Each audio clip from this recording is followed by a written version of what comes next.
Hi అండి. ఈ కథ నచ్చితే లైక్ చేసి సబ్స్క్రైబ్ చేసుకోవడం మర్చిపోవద్దు. భారత్ కోపంగా వెనక్కి తిరిగాడు. అప్పటికే అరవి మరో మొట్టికాయ వేసి, చూడటానికి తాటి చెట్లా ఉన్నావు, కనీసం పిల్లలతో మాట్లాడడం కూడా రాదా? ఎంత ధైర్యం నీకు? నాకే మొట్టికాయ వేస్తావా? ఇంకా చెంపదెబ్బ కొట్టలేదు, సంతోషించు. ఆ పాప అసలు ఎందుకు వచ్చిందో, ఎందుకు పిలిచిందో ఏంటో తెలుసుకోకుండా కోపంగా విరుచుకుపడ్డావు. అసలు మనిషివేనా నువ్వు? అరవిని దర్బారా చూశాడు భారతు. చూస్తుంటే మిడిల్ క్లాస్ ఫ్యామిలీలో ఉన్నావు. ఎంత పొగరు నీకు! డబ్బు ఉందని నీకు పొగరు, అహంకారం. నీ వాళ్ళకని చూస్తూనే తెలుస్తుంది పెద్ద పొగరుబోతు అని. ఏయ్, మర్యాదగా మాట్లాడు అని భారతు చూపుడు వెళ్ళి చూపించాడు. అంతే. అరవి కోపంగా అతని చేతిని పక్కకి నెట్టి, నీకు మర్యాద ఇచ్చేదేంటి బోడి? ముఖం చూడు ఎలా ఉందో. కోపం కాదు, కాస్త పిల్లలతో ప్రేమగా మాట్లాడడం నేర్చుకో. చూడు, నాకు ఈ మిడిల్ క్లాస్ అన్నా, పిల్లలన్నా, అసలు ఈ ఆశ్రమాలన్నా చిరాకు. పైగా నువ్వు నాకు క్లాస్ పీకుతున్నావు. చీ, ఇలాంటి లో క్లాస్ జనంతో మాట్లాడితే నాకే వాల్యూ ఉండదు అని ముఖం చిరాగ్గా పెట్టాడు పారుదు. రేయ్, మనిషివని కూడా చూడను, నాలుగు కోసి కారం పెడతాను. ఏమనుకుంటున్నావో? మాటలు జాగ్రత్తగా రాని, కొంచెం సంస్కారం నేర్చుకో. అసలు ఎవరితివే నువ్వు నాకు నీతులు చెప్తున్నావు అని భారతు సీరియస్ అయ్యాడు. అరవి ఏమాత్రం తగ్గలేదు. వేగి అన్నావంటే మొహం చట్నీ అయిపోద్ది. చిన్నపిల్లలతో ఎలా మాట్లాడాలో తెలియదు కానీ చేతిలో ఫోన్ ఒకటి పెట్టుకొని ఊపుకుంటూ వచ్చాడు ఆశ్రమానికి. పెద్ద ఈడియట్లా ఉన్నావు. జాను అరవి చేతిని పట్టుకొని, ప్లీజ్ నా మాట వినువే, ఆఫీస్ టైం అవుతుంది, ఎందుకు వచ్చిన గొడవ? నువ్వు ఉండక్క. ఈ దద్దోజనంగాడు ఏదో ఓవర్ యాక్షన్ చేస్తున్నాడు. అసలే ముక్కు మీద కోపం ఎక్కువ పార్దుకి. అరవి దద్దోజనం అనేసరికి, ఏయ్, ఆడపిల్లవని వదిలేస్తున్నాను, లేదంటే చెంప పగిలేది. హే, చిపోరా, నీతో మాటలేంటి? నాకు మనిషి రూపంలో ఉన్న దున్నపోతివి నువ్వు. పార్దు కోపంగా అరవి చేతిని పట్టుకొని, నాలుక చీరేస్తాను, మర్యాదగా మాట్లాడు. ఏంటి నీ బల్పు? ఏం చూసుకుంటాక ఎగిరెగిరి పడుతున్నావు? డబ్బుతో నేను ఏమైనా చేయగలను. ఇంకోసారి నా జోలికి వచ్చావంటే నీ బ్రతుకు సర్వనాశనం చేస్తాను. అరవి కోపంగా పార్దు చేతిని విసిరికొట్టి, డబ్బుతో మదవిక్కి బాగా కొట్టుకునే నీకు ఎలా బుద్ధి చెప్పాలో నాకు తెలుసురా. నువ్వు నా బ్రతుకుని నాశనం చేసేది ఏంటి అని చిటికి వేసి నేను తలుచుకున్నానంటే అడ్రస్ లేకుండా పోతావు. నీలాంటి ఆడవాళ్ళని నా జీవితంలో చాలామందిని చూశానే. డబ్బున్న వాళ్ళు కనిపిస్తే చాలు, కావాలని వంకతో మాతో గొడవ పెట్టుకొని డబ్బు కోసం మాతో కోరిక తెచ్చుకునే రకాలు మీరు.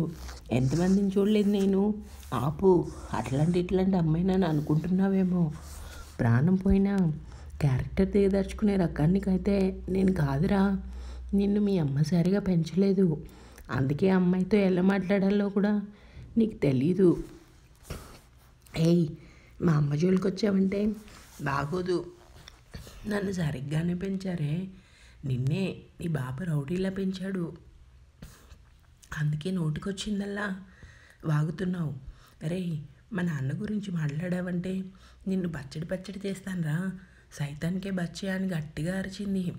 గొడవ పెద్దదయ్యేలా ఉందని జాను అరవి చేతిని పట్టుకొని, మర్యాదగా నాతో పాటు బయటికి రాలేదంటే అమ్మకు ఫోన్ చేస్తాను. ఉండక్క, వీడేదో ఓవర్ యాక్షన్తో పాటు వీడి దగ్గర లేని హీరోయిజం ఏదో చూపిస్తాడంట. చూస్తానుండు ఏం చేస్తాడో అని ఇంతెత్తున ఎగిరింది అరవి. పార్దు ఫటాఫటా పళ్ళు నూరాడు. అరవి కోపం చెల్లారక మళ్ళీ పార్దు నెత్తిని గట్టిగా ముట్టిక్కేసింది. అయిపోయావే నువ్వు.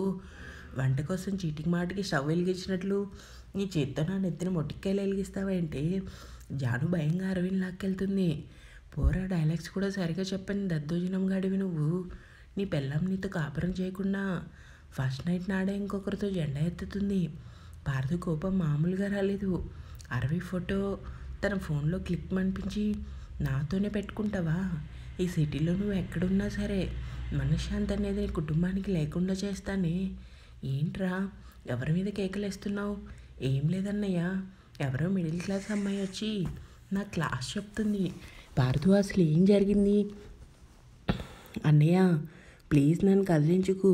నీకు తెలుసు కదా ఈ ఆశ్రమాల పిల్లలంటే ఇష్టం ఉండదని, ఎవరో పాపని కసరానని ఒక లో క్లాస్ అమ్మాయి వచ్చి నాతో గొడవ పెట్టుకుంది. రే నువ్వు మారవా? ఏంటి ఆ మాటలు? నువ్వు కూడా నాన్నలానే డబ్బు డబ్బు అంటూ కలవరిస్తున్నావు. ఎప్పటికి మారుతావో ఏంటో. ముందు కారెక్కు. ఎక్కుతాను, ఎందుకు ఎక్కను అని కోపంగా కారెక్కాడు. అభి కారెక్కబోతూ రోడ్ మీదకి చూశాడు. అరవి కోపంగా స్కూటీ స్టార్ట్ చేస్తే జాను వెనక్కి తిరిగి కూర్చుంది. జాను అరవిల ఫేస్ కనిపించలేదు అభికి. పాపం ఎంత అట్టయి ఉంటారో. వాళ్ళకి సారీ చెప్పాలి, వీడు అసలు నోటుకొచ్చిందల్లా వాగుతాడు అని. అభి ముందుకు అడుగులు వేశాడు. అతని చూపు జాను వీపు మీద పడింది. మెడ కిందగా ఉన్న పెద్ద పుట్టుమచ్చ అతని కంటికి ఎంతో అందంగా కనిపించింది. అటునుంచి అభి చూపు జాను చెవి బుట్టల దగ్గర ఆగాయి. ఏదో తెలియని అలజడి అతని మనసులో మొదలైంది. ముందుకు వెళ్ళే కొద్దీ జాను ఫేస్ చూడాలన్న ఆరాటం అతనిలో మరింత ఎక్కువైంది. ఈలోపు అరవి కోపంగా స్కూటీ పోనిచ్చింది. అభి చూపు మాత్రం జాను మీదనే ఉంది. ఆ పుట్టుమచ్చ అతనికి తెగ నచ్చేసింది. అన్నయ్య ఎక్కడికి వెళ్తున్నావు? ఆఫీస్ మీటింగ్ ఏదో ఉందని చెప్పావు. పద వెళ్దామని కారెక్కాడు. అరవి ఎందుకు వచ్చిన గొడవలే నీకు? ఎందుకు వచ్చిన గొడవలు కాదక్క. వాడు చూసావా ఎంత కోపంగా మాట్లాడుతున్నాడో? సంస్కారం కూడా లేదు వాడికి. అయినా డబ్బున్న వాళ్ళతో ఎందుకే గొడవలు పెట్టుకుంటావు? డబ్బున్న వాళ్ళని కాదక్క, అసలు నాకు వాడి బిహేవియర్ కూడా నచ్చలేదు.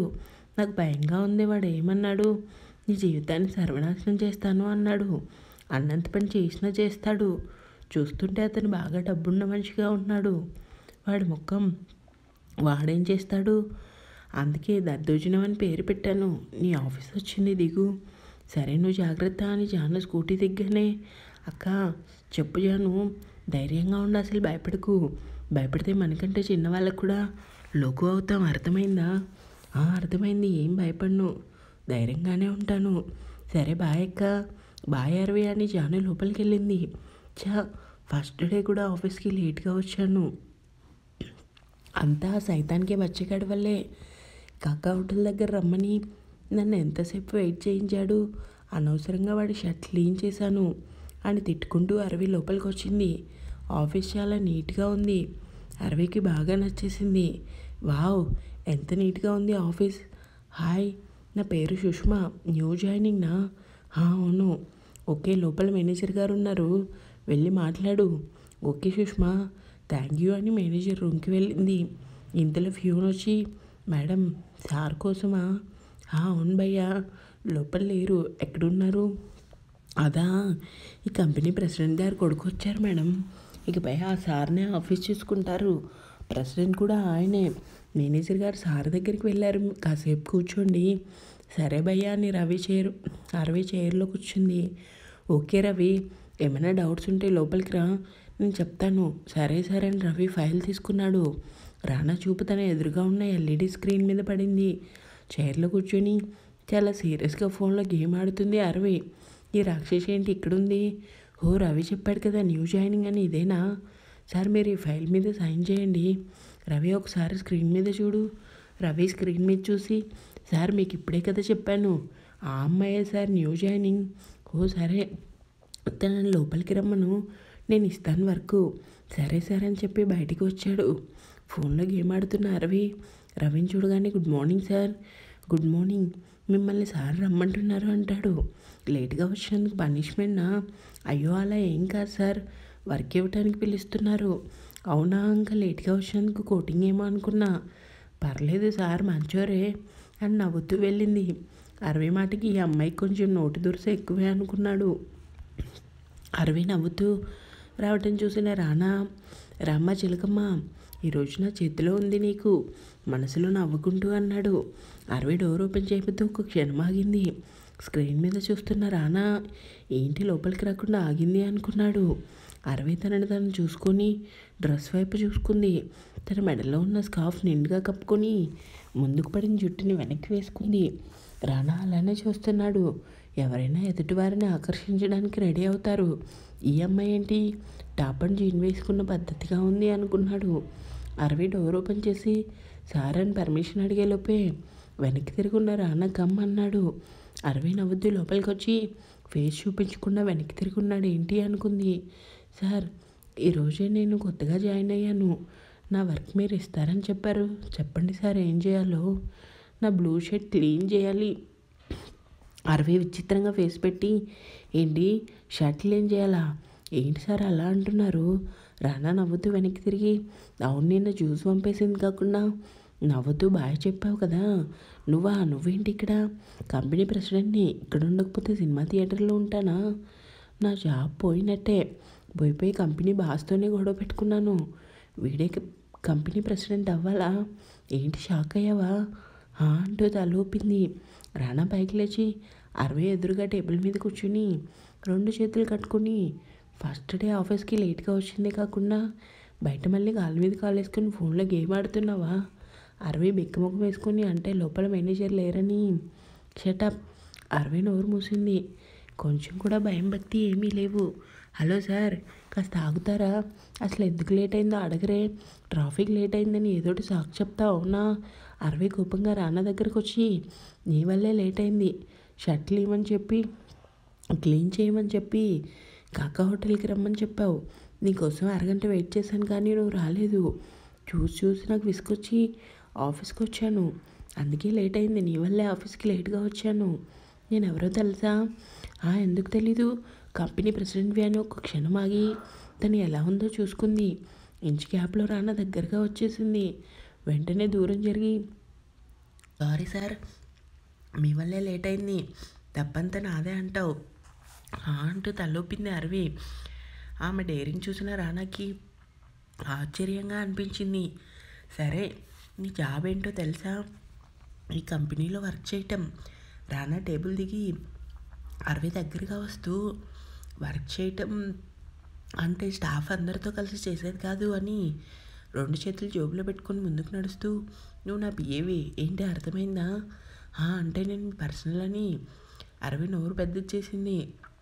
రానా నవ్వుతూ, అరవి నోరు మూసి పద నా షెడ్యూల్ రెడీ చేయి. నీ షర్ట్ పాడు చేసినందుక నాకు ఈ పిఏ పోస్ట్ ఇచ్చావు. పాడు చేసినందుకే పిఏ పోస్ట్ ఇచ్చాను. ఏమాత్రం షర్ట్ చింపినా ఏం చేసేవాడివి? ప్యూన్ జాబ్ ఇచ్చేవాడిని.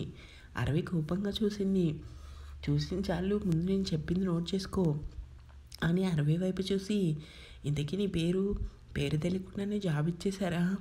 రానా నవ్వుతూ అరవి దగ్గరకు వచ్చి, కంపెనీ బాస్ ఎవరో తెలియకుండానే ఆఫీస్కి వచ్చావా అని ముందుకు వంగాడు. అరవి వెనక్కి వంగి రానా కళ్ళలో చూసింది. ఆమె మెడలో ఉన్న స్కార్ఫ్ గాలికి రెపరెపలాడుతూ అరవి ఫేస్ మీద పడింది. రానా నవ్వుతూ ఆ స్కార్ఫ్ తీస్తూ, నీ పేరేంటే చెప్పలేదు? ప్రియవందన శ్రీనివాస్ శర్మ. ఆమె ఫేస్ మీద పడుతున్న గొర్రెలు వెనక్కి నెడుతూ, బాగుంది అని ఒక్క క్షణం ఆగి, ఏంటి మళ్ళీ నీ పేరు చెప్పు? ప్రియవందన శ్రీనివాస్ శర్మ. రానా మైండ్ ఆ శ్రీనివాస్ దగ్గరే ఆగిపోయింది. తర్వాత ఏం జరుగుతుందో నెక్స్ట్ పార్ట్లో చూద్దాం.